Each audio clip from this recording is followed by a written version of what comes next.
E agora, você acompanha pela Rádio Rio de Janeiro o programa Estudo das Obras de André Luiz. Vamos refletir sobre o livro Nosso Lar. Produção e apresentação, Tereza Cristina e Marco Antônio. Olá, caros ouvintes da Rádio Rio de Janeiro. Começando o nosso programa do estudo do livro Nosso Lar, que foi psicografado por Francisco Cândido Xavier pelo Espírito André Luiz. Amigos ouvintes da Rádio Rio de Janeiro, retornando aqui na emissora da Fraternidade para darmos continuidade ao estudo da vida no mundo espiritual. Nós estamos no capítulo 25 do livro Nosso Lar, Generoso Alvítreo, título.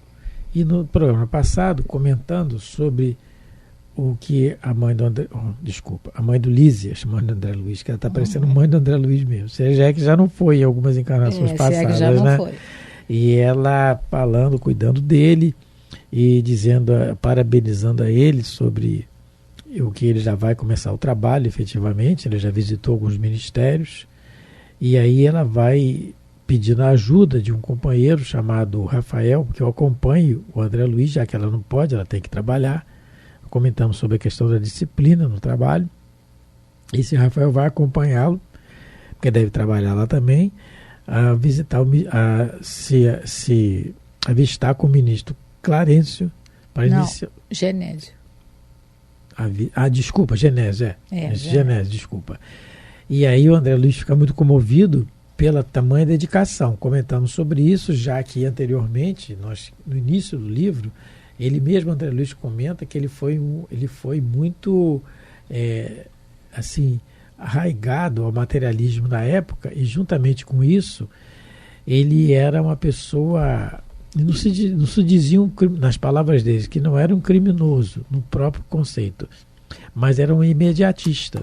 Então ele não tinha essa convivência fraternal, como ele está vendo aqui. Isso o deixa comovido. E aí é uma lição para nós também, né? E aí ela começa a falar para o André Luiz algumas indicações para os seus caminhos novos que ele vai exercer agora, né? A exercer. Então ela começa dizendo a ele que ele é um grande pesquisador, que traz isso da Terra. Comentamos a ser ele realmente o Dr. Carlos Chagas, que nós acreditamos. E aí o espírito de pesquisa está incutido nele, é uma conquista do espírito. A inteligência é uma conquista que muitos adquirem e que não perdem mais. O problema é usá-la pelo direcionamento errado. O exemplo claro disso é Paulo de Tarso. Inteligente que era, a grande esperança da raça hebraica, né, na época.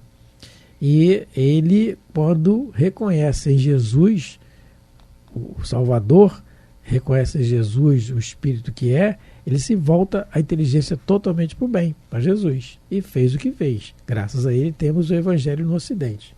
Então, a inteligência usada. Então, ela fala aqui para o André Luiz, dizendo a ele, olha, para ele não ficar só na mera curiosidade, usando a inteligência dele só na mera curiosidade. É que, para não desperdiçar o tempo, com o espírito de pesquisa, somente na curiosidade, mas que esse espírito de pesquisa não fazer como a mariposa, né? Ela fala isso. E dizendo a ele que o espírito de pesquisa dele é intelectual muito forte, né? E aí vai ser fácil de deslizar, mas para ele que não esqueça que vai obter valores mais preciosos do que só a pesquisa, do que só a simples análise das coisas. Esses valores mais preciosos são os valores morais, que nós vamos ver, quem já leu algumas obras do André Luiz, todo o ensinamento, toda a história tem um fundo moral. Tem ali ditado o fundo moral para nós, mas bem esclarecido, bem patenteado para nós aqui. Então esse conselho que ela está dando a ele é o conselho que ele vai seguir durante toda a sua jornada de trabalho e que por isso ele foi escolhido para nos trazer as informações da vida espiritual. A importância é muito grande sobre isso, sobre ele aceitar esse conselho dela. Porque reparemos bem, raciocinemos bem o raciocínio que está por trás disso. Nós temos a terceira revelação, que é o Espiritismo, que veio nos dá uma abrangência de ideia muito maior sobre Jesus. Quem é Jesus, né? Espírito é esse.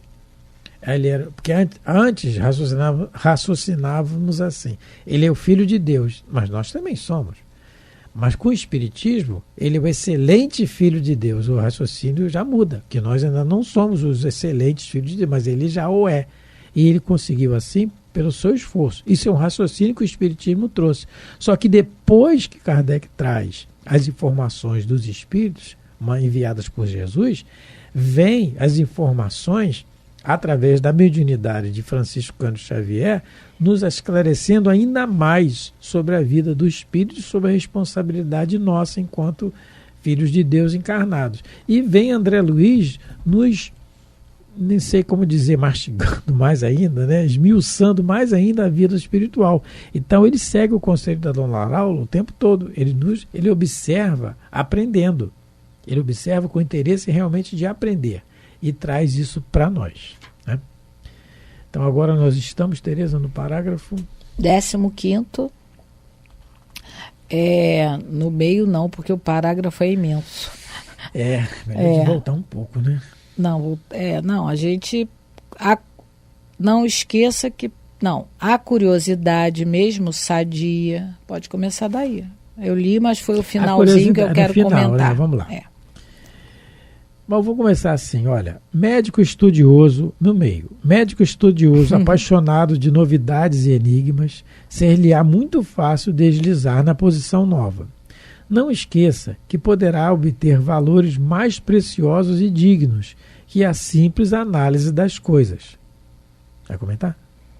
Depois. A curiosidade, mesmo sadia, pode ser zona mental muito interessante, mas perigosas por vezes. Eu falei no programa passado que eu ia ler um caso que o próprio André Luiz traz do livro Os Mensageiros, que na sua primeira parte conta as experiências de alguns médiuns falidos, espíritos que se prepararam em alguns ministérios lá, principalmente o da comunicação e o do esclarecimento, para virem à Terra atuar na mediunidade com Jesus, na mediunidade, no caso, evangélica, porque a gente sabe que existe a mediunidade,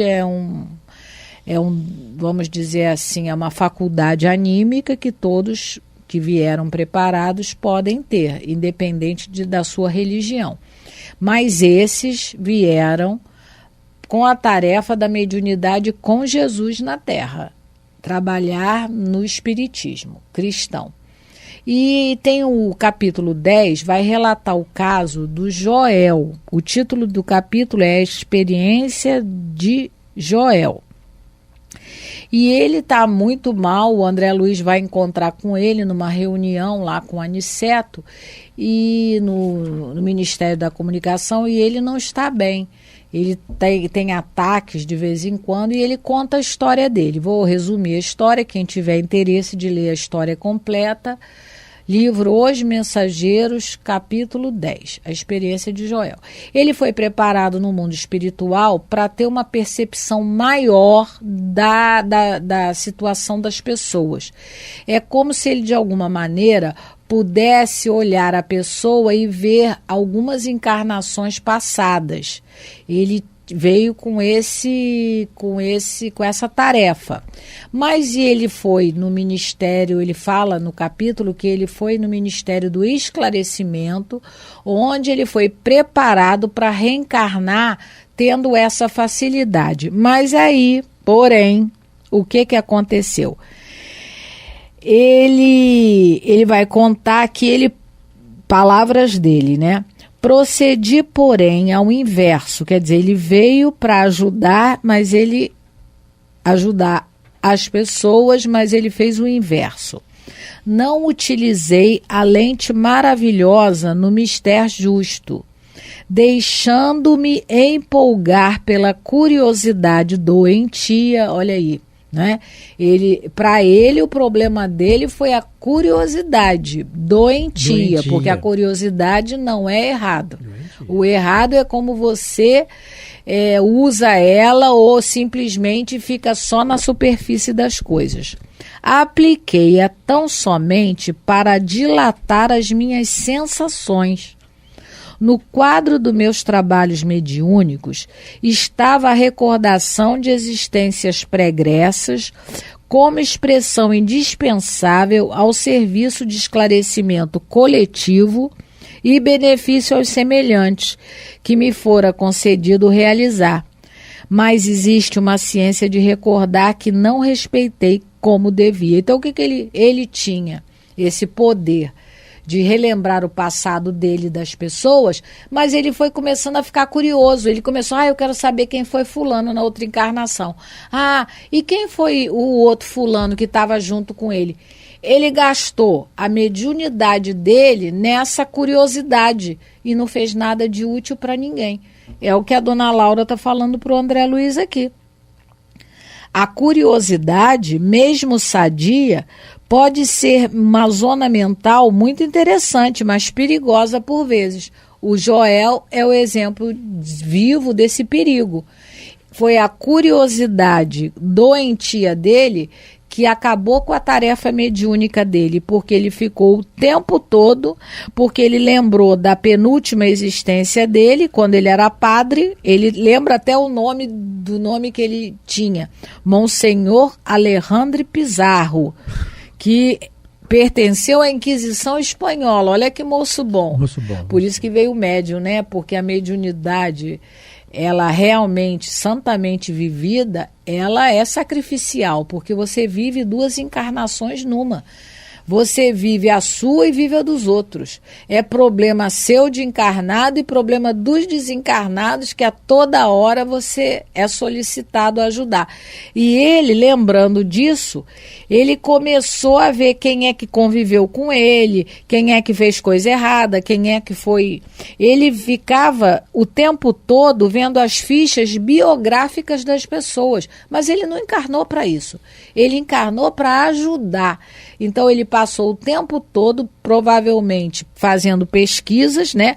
Ele fala, despendi um tempo enorme dentro do qual fugi aos companheiros que me vinham pedir atividades a bem do próximo, engolfado em pesquisas referente à Espanha do meu tempo.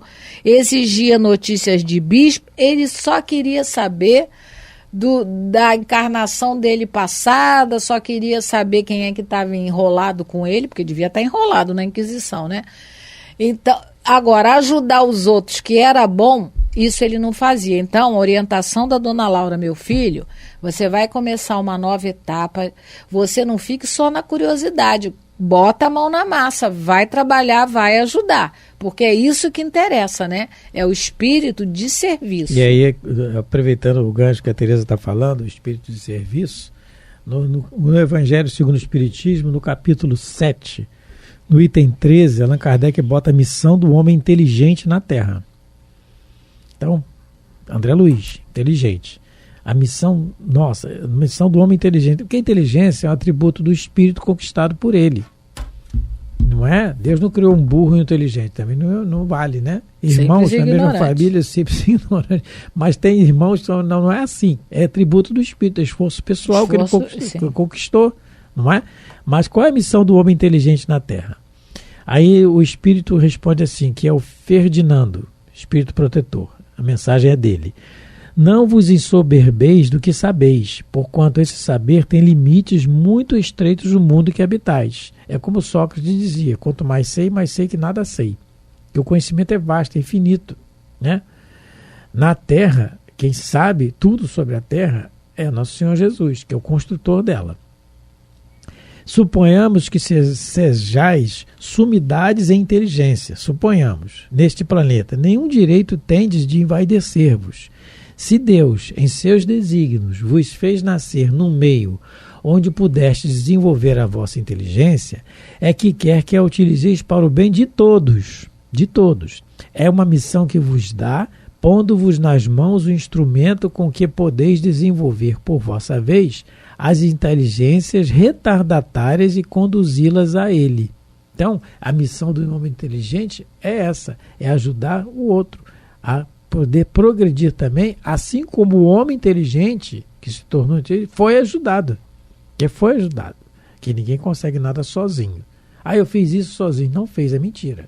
Mas ninguém me ajudou, ninguém. Está falando dos encarnados, mas e os desencarnados? O trabalho que eles têm para nos ajudar. E mesmo o encarnado, se ele se alimentou, alguém Exatamente, plantou. Não, porque às vezes no orgulho, ninguém me ajudou, minha conquista foi sozinho, conquistou nada sozinho, é mentira. Teve um professor... É uma infantilidade muito grande pensar isso. Isso aí é uma frase muito infantil, é de criança, adolescente, que é o que nós nos tornamos muitas vezes no nosso orgulho quando a gente diz alguma coisa, a gente se torna adolescente. E a gente brinca lá em casa, às vezes, Tereza, a gente vai demorar muito para ser guia, porque guiar uma pessoa como fulano, mas como a gente. Aí ela fala, como a gente, porque eu já tinha desencarnado ele, porque não dá para ser, né? Haja tolerância. Então, a missão do homem inteligente é essa. Né? No fundo, é o que a dona Laura está dizendo para ele, para esclarecer, olha, não é só curiosidade para você, porque isso você fez o tempo todo, mas agora é diferente, você vai auxiliar, pesquisando, auxiliando. É o amai-vos e instruí-vos, né? Que é a mensagem dos Espíritos nos trazem. A instrução tem que vir acompanhada o amor, a instrução e a boa vontade seguem juntas, uma acompanhada da outra. É a caridade. O que é a caridade? Benevolência, indulgência e perdão. Então, continuando aqui. Dentro dela... Vamos lá. Dentro dela, quer dizer, da curiosidade... O espírito desassombrado e leal consegue movimentar-se em atividades nobilitantes. O inteligente, né? Como desassombrado e leal. Consegue agir. Aí o inteligente, que já adquiriu esse patrimônio por conquista pessoal dele. Isso. Mas os indecisos e inexperientes podem conhecer dores amargas, sem proveitos para ninguém. Aí é o Joel do livro Os Mensageiros. Aí é o que a Tereza leu no livro Os Mensageiros. Capítulo 10. Capítulo 10. Chegou capítulo no mundo 10. espiritual tendo convulsão o tempo todo. Se eu não me engano, é ele que tem as convulsões. E lembra, Tereza, da história do grande cabeça? Estava lembrando dela. Então tá, é o Sabino. Não, Sabino nada de Sabino. Sabino é da história da ação e reação, desculpa. O grande cabeça foi um advogado. Tal qual livro? Eu não sei, é Irmão X que Irmão fala. X, eu vou ver aqui qual é o livro. Mas eu não lembro qual é. uma história muito interessante, né? É o grande cabeça. Ele fala...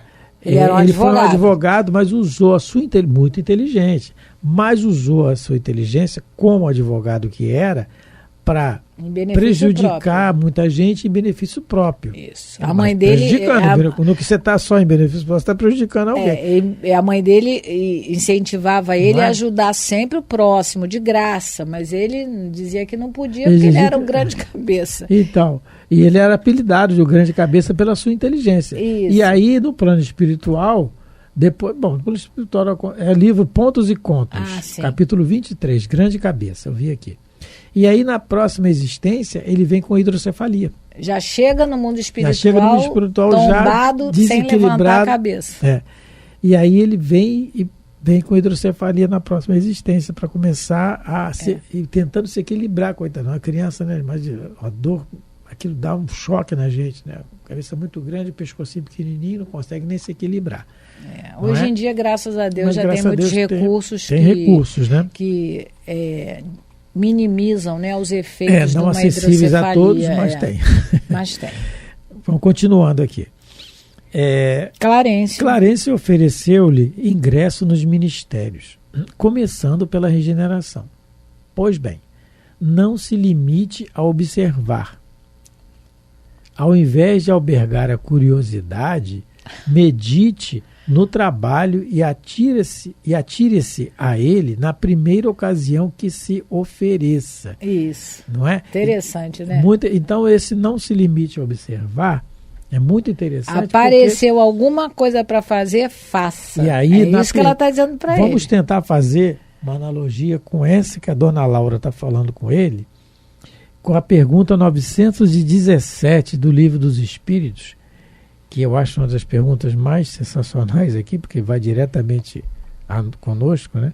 Qual o meio de destruir-se o egoísmo? Pronto. Só isso, o egoísmo. Como é que se destrói o egoísmo?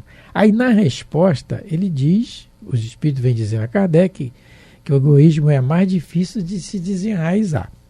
E lá no meio da resposta, desculpa, ele diz assim: o egoísmo se enfraquecerá à proporção que a vida moral for predominando sobre a vida material. Claro. Aí ele vem, e sobretudo com a compreensão que o Espiritismo vos faculta. Aí mais adiante, quando bem compreendido, se houver identificado com os costumes e as crenças, o Espiritismo transformará os hábitos. E mais adiante na resposta, ora, o Espiritismo bem compreendido, repito, mostra as coisas de tão alto que o sentimento da personalidade desaparece, né? De certo modo, diante da imensidade. Então, na resposta, por 3 vezes, ele fala da compreensão da doutrina. Então, como a dona Laura está falando aqui, não se limite só a observar. Ao invés de só pegar a curiosidade para você, medite no trabalho, se atire-se a ele. Atirar-se no trabalho é você compreender o que está trazendo aquele trabalho para nós, né? É um trabalho, como a gente falou da missão do homem inteligente, de ajuda ao próximo. É nisso que a finalidade é. Porque somos sempre ajudados e temos a necessidade de ajudar também. O exemplo maior disso é nosso Senhor Jesus, que encarnou aqui entre nós, né? Um sacrifício de encarnar entre nós para nos dar o exemplo disso aí. Não só falar, mas exemplificar. Por isso ele é o nosso modelo e guia. Então ela disse que não fica só observando. Ao invés de só da curiosidade, ficar só pegando informação, se atire na ocasião que se ofereça. Isso apareceu uma oportunidade, vai fazer. Então isso passa pela já compreensão. Sabe que médico não dá. Pela compreensão que aquele trabalho vai trazer, não é? Que é o meio de se destruir o egoísmo, que é a finalidade de todos nós, encarnados e desencarnados.